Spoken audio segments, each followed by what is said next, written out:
你仲喺度捱緊，仲喺度死撐，仲未瞓。如果你呢一刻覺得就快頂唔順，覺得成個世界得返你自己一個喺度硬撐，咁你千祈唔好碌走，因為跟住落嚟我要講嘅嘢，淨係得俾嗰1%嘅人聽得明嘅人，跟住落嚟3日會發生一件你點都諗唔到嘅好事。你唔好問我點解知道，你淨係需要知，你碌到呢條片睇到呢段字唔係偶然，你嘅高我，你嘅守護靈，你叫佢做上帝又好，宇宙又好，總之佢哋喺度猛咁搖臨，搖到就快爛，就係要你停低睇多一眼。你太耐冇好好望過自己啦，你太耐冇覺得我值得啦，所以我同你講，你覺得而家好難，係因為你已經行到去包裝盒最外面嗰層，最棘手下最難拆嗰度。你唔係失敗，你係差最後一下力就掂到入面份禮物。信我，你睇埋落去，第一張苦難係上帝親手包嘅禮物包。裝你最近係咪成日覺得散晒？唔係平時做完運動嗰種攰，係一種由骨頭入面窒出嚟嘅散，好似俾人抽乾咗咁。你起身嗰下要同自己講好多嘢先撐到起身。你望住塊鏡入面嗰個人，你好似唔係好認得。你唔止一次喺心底入面問：點解係我？點解偏偏係我？點解我咁努力都係咁？點解我對人咁好，結果最傷嗰個係我？點解我明明冇做錯事，但係全部嘢都要我嚟承受？你問到厭，問到冇力再問，但你知唔知呢個問題本身就係答案？因為如果你唔係嗰個被揀中嘅人，你根本唔會遇到呢種級數嘅難關。你明唔明？上帝唔會俾佢霎嘅人去考一份佢根本唔識嘅卷。你而家手上面嗰份卷難到抽筋，正正係因為佢知道你頂得最，你係嗰啲少數嘅頂到最後嘅人。你諗下，你收過最貴重嘅禮物，係咪一定包到層層搭搭？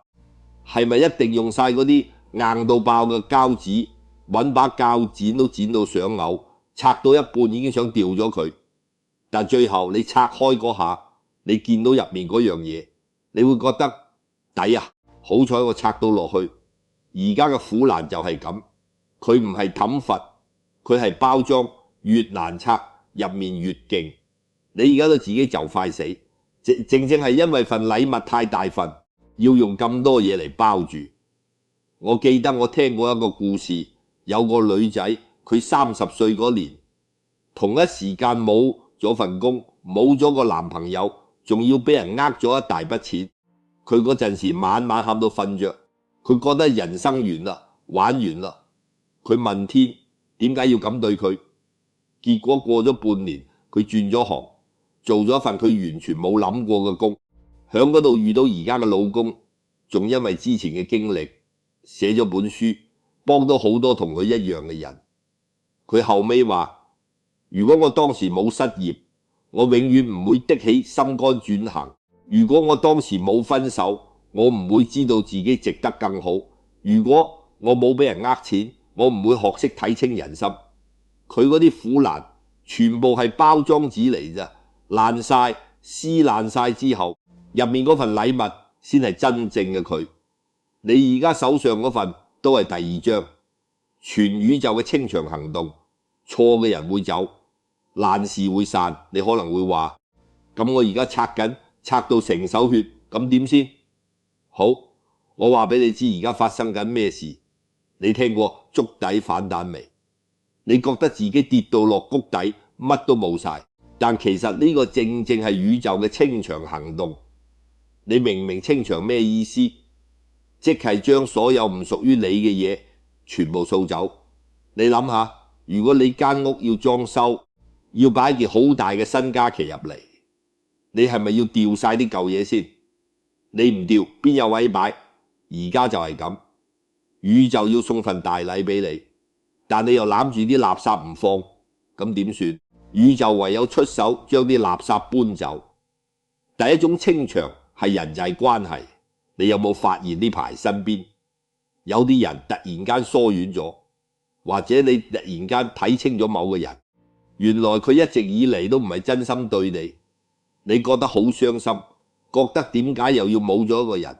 但其實呢個唔係失去，呢個係清理門戶，嗰個人嘅任務完成咗，佢嘅存在已經唔再適合你嘅下一個階段，所以要離開佢唔走，你就會繼續被佢消耗，你就冇力氣去迎接新嘅人。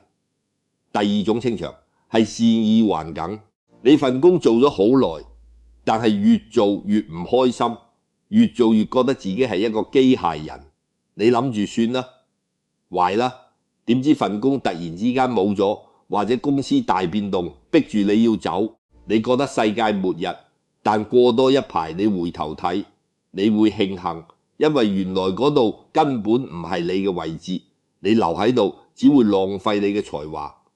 佢唔清走呢度，你永遠唔會的起心肝去揾真正屬於你嘅舞台。第三種清場係舊嘅自己，呢個最痛。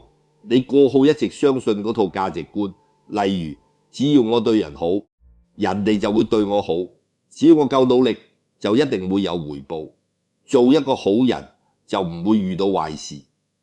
呢啲信念全部俾現實打碎晒，你覺得成個世界崩塌咗，但崩塌嘅只係一間唔穩陣嘅爛屋，佢冧咗，你先可以喺原地起一間石屎嘅穩陣嘅可以遮風擋雨嘅新屋。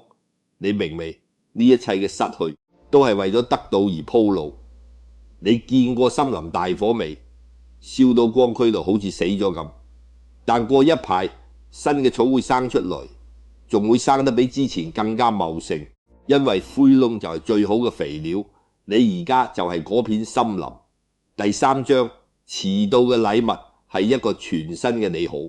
清完場，包裝拆到咁上下，入面嗰份禮物究竟係乜？你以為係錢，係一段新嘅愛情，係一份好工？我同你講，全部都唔係。呢份禮物比錢、比愛情、比善意更加貴重10000倍。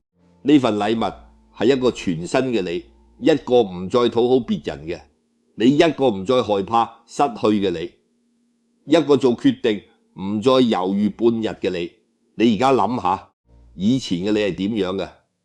以前嘅你，人哋求你幫手，你明明自己已經忙到甩劣，你都唔敢拒絕，因為你驚人哋唔中意你。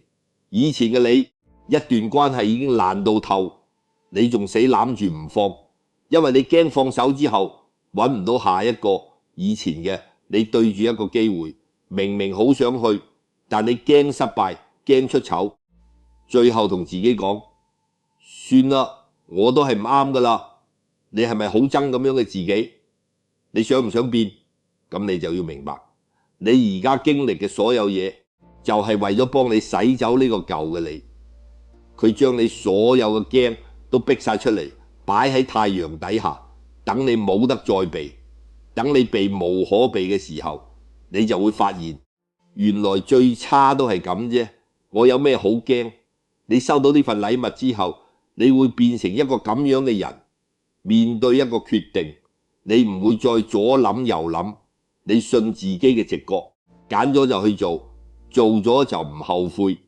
面對一段過號，你唔會再日日諗住，如果當初你終於明白所有發生嘅事都係為咗帶你去到而家呢度，面對未來你唔會再驚到震，你會有一份好平靜嘅底氣。你知道無論嚟咩，你都搞得掂。你睇下呢個先係真正嘅禮物。佢遲到，因為佢要用咁多嘅精力去雕琢你一粒重石，要喺地底高溫高壓幾千萬年先成形。你而家就係嗰粒重石，你唔可以吹佢，你只能夠捱過號。當你收到呢份禮物嗰刻，你會突然之間明晒，原來之前所有嘅冤枉路全部係捷徑嚟㗎，冇嗰啲路你唔會行到嚟呢度。第四章，你係嗰1%嘅證據，忍耐、善良同不甘心。你可能會問，我都唔知自己頂唔頂得住。我都唔知自己係咪嗰1%。你係，我先會同你講咁多嘢。你點樣證明自己係嗰1%？我話你知，你身上有晒3個特徵。第一個特徵，你係一個喺絕望入面仲保持清醒嘅人。你身邊嘅人可能已經選擇咗沉淪，選擇咗逃避，選擇咗用酒精、用娛樂、用一段又一段嘅懶情去麻醉自己。但你冇，你好攰，你好想乜都唔理，但你個腦仲喺度轉，你仲喺度思考點解，你仲想揾一個出口，你仲有嗰份清醒，仲有嗰份唔願意就咁沉落去嘅覺知。呢份覺知就係你被揀中嘅印記。第二個特徵，你經歷過咁多黑暗，但你仲選擇善良。你冇因為人哋傷害你就變成一個傷害人哋嘅人，你冇因為世界對你唔公平就變成一個論世嫉俗嘅人。你心裏面嗰團火仲係暖㗎，你見到人哋慘，你仲會心痛，你寧願自己失底，你都唔想害人。呢種善良唔係軟弱，呢種善良係經歷過地獄之後嘅選擇，係最珍貴嘅力量。第三個特徵，你骨子入面有份不甘心，你唔認命，你心裏面成日有個聲講，我唔應該係咁㗎。你望住塊鏡，你會覺得入面嗰個人唔應該只係咁。你唔係貪心，你係知道你值得更多。呢份不甘心係你嘅燃料嚟㗎。當所有人都叫你放棄，叫你算啦，呢份不甘心會係最後嗰條線拉住你，唔俾你跌落去。你齊晒3樣，你唔係嗰1%。邊個係？有句說話係尼采講嘅，凡不能毀滅我的，必使我更強大。你而家未死，你仲喺度，你仲睇緊呢段字，即係你已經通過咗考驗，你已經強大咗，只係你自己未覺察到咋。由今日開始，你唔好再問點解係我，你要開始講就該是我，呢份苦難就該是我嚟承受，因為我得呢份禮物就該係我嚟接收，因為我配。第5章接收禮物嘅最後一步，由寫低開始講咗咁多，你可能會話好，我信，咁我而家可以做啲咩？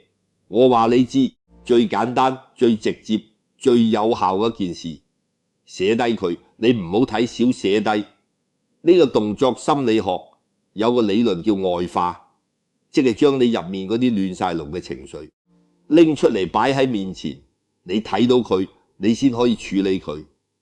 佢喺你身體入面就係一泥瘀血，你寫咗出嚟，佢就變成一隻你捉得住嘅。第一步，你而家拎起支筆或者打開手機嘅備忘錄，寫低你而家正在經歷最難嗰件事，唔使修飾，唔使靚，你想點寫就點寫。你可以寫我好憎呢份工，我好掛住嗰個人，我覺得自己好廢，我好驚錢嘅問題。寫低佢，你寫嘅時候你會覺得個心攞住，好似將舊嘢拎出嚟咁。冇錯，就係要拎出嚟。你寫完佢就離開咗你身體，呢個就係釋放。第2步，你寫低你希望呢份禮物以咩形式出現，你唔使覺得慌亂。你寫我希望3個月內揾到一份令我開心嘅工，我希望遇到一個真心錫我嘅人，我希望自己身體健康，我希望我可以圓弄自己。寫低佢，呢個就係許願。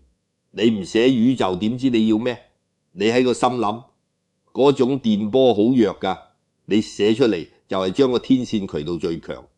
第3步，你每日瞓覺前對住你寫低嘅嘢講一句肯定語，最簡單嘅，我就該擁有呢一切。你唔使信住，你照講。心理學有個立定效應，你不停重複一句說話，你嘅潛意識會慢慢接受佢，然後你會不自覺咁做出符合呢句說話嘅行為，最後佢就會成真。我講多個真實故事俾你聽。有一個男人，佢生意失敗，欠落周身債，老婆都走埋，佢覺得自己人生玩完。後尾佢有個朋友叫佢寫低所有嘢，佢半信半疑，但都照做。佢寫晒佢嘅失敗，寫晒佢嘅恐懼，寫晒佢想翻身嘅願望。佢每日睇住自己寫嘅嘢，每日同自己講我會搞得掂。結果點？佢由一間得幾十尺嘅鋪頭重新做起，而家佢間公司請緊幾十個伙計。佢話嗰一晚佢寫低嘢嘅時候，就係佢人生嘅轉捩點，唔係支筆有魔法，而係嗰個決定面對嘅動作改變咗佢。你都有呢支筆，尾聲收束同照冚好啦。講到呢度，我同你一齊回顧你嘅苦難唔係煎佛，係包裝紙；你嘅失去唔係結束，係清場，係為咗騰出空間。你嘅禮物唔係外邊嘅嘢，係一個脫胎換骨嘅你自己。而你就係嗰1%嘅天選之人。你忍耐過，你善良過，你不甘心過，所以你值得，你捱到嚟呢度已經好叻。你已經過咗最難嗰關，而你面前呢份禮物已經擺咗喺你門口，就等你開門攞。我淨係想同你講多一句，如果你仲未關注我，你而家即刻點一下，因為我仲有好多嘢想同你講。而你嘅下一份禮物可能就係你關注之後嗰24個鐘之內送到。你信唔信？我信，因為我見過太多人就係喺最無助嗰晚碌到一條片，聽到一句說話，然後成個人生唔同晒。我嘅出現，呢段字嘅出現唔係偶然，你已經收到第一個信號，跟住落嚟嘅嘢你準備好未？你準備好就喺下面留個言，話我知你而家最想份禮物係啲乜，你寫低佢，宇宙就會優先派送。記住，由今日開始，你唔再係嗰個問點解係我嘅人，你係嗰個講就該是我嘅人。你係值得嘅，你一直以嚟都係而家去收你份禮物啦。天選之人，我哋下條片見。